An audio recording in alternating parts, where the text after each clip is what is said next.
அஸ்ஸலாமு அலைக்கும் வரஹ்மத்துல்லாஹி வபரகாத்துஹு. இன்றைக்கி நாங்கள் முட்டை குருமா செஞ்சு பார்க்க போகிறேன். சரி, அதுக்கு தேவையான ஐட்டம்ஸ் தான் எடுத்து வச்சுருக்கு.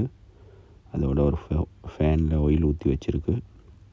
6 முட்டை எடுத்துருக்கு. பெரிய தக்காளி எடுத்துருக்கு. சில்லி ஒரு 5 பீஸு, ஒரு வெள்ளைப்பூடு, அதோட மீடியம் சைஸ் ஒனியன் எல்லாம் எட் பண்ணியாச்சு. எட் பண்ணி நல்லா வதக்கணும்.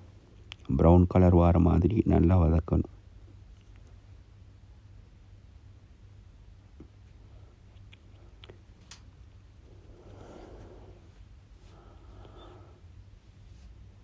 நல்லா வதக்குங்க, ப்ரௌன் கலர் வர மாதிரி.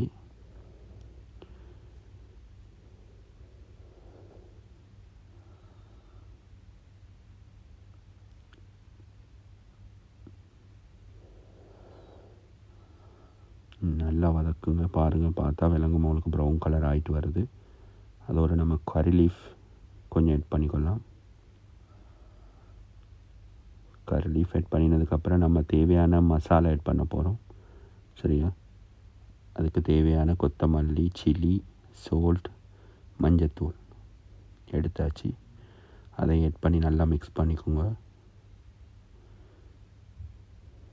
இப்போ நான் மிக்ஸ் பண்ண கொலைக்கு நம்மளுக்கு தேவையான அளவு முட்டை குருமா கொஞ்சம் கூடையாக வேண்டி சுட்டி நான் கொஞ்சம் வாட்டர் எட் பண்ணியிருக்கு. சரியா?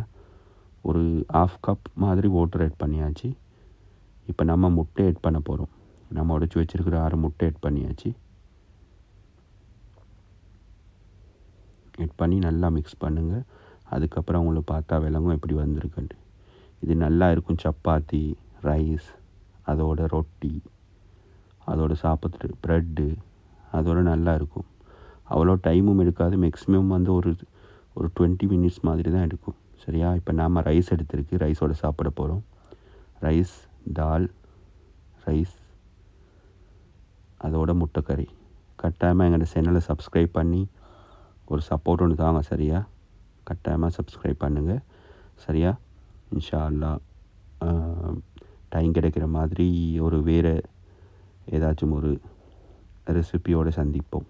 சரியா? அஸ்ஸலாமு அலைக்கும் வரஹ்மத்துல்லாஹி வபரகாத்துஹு.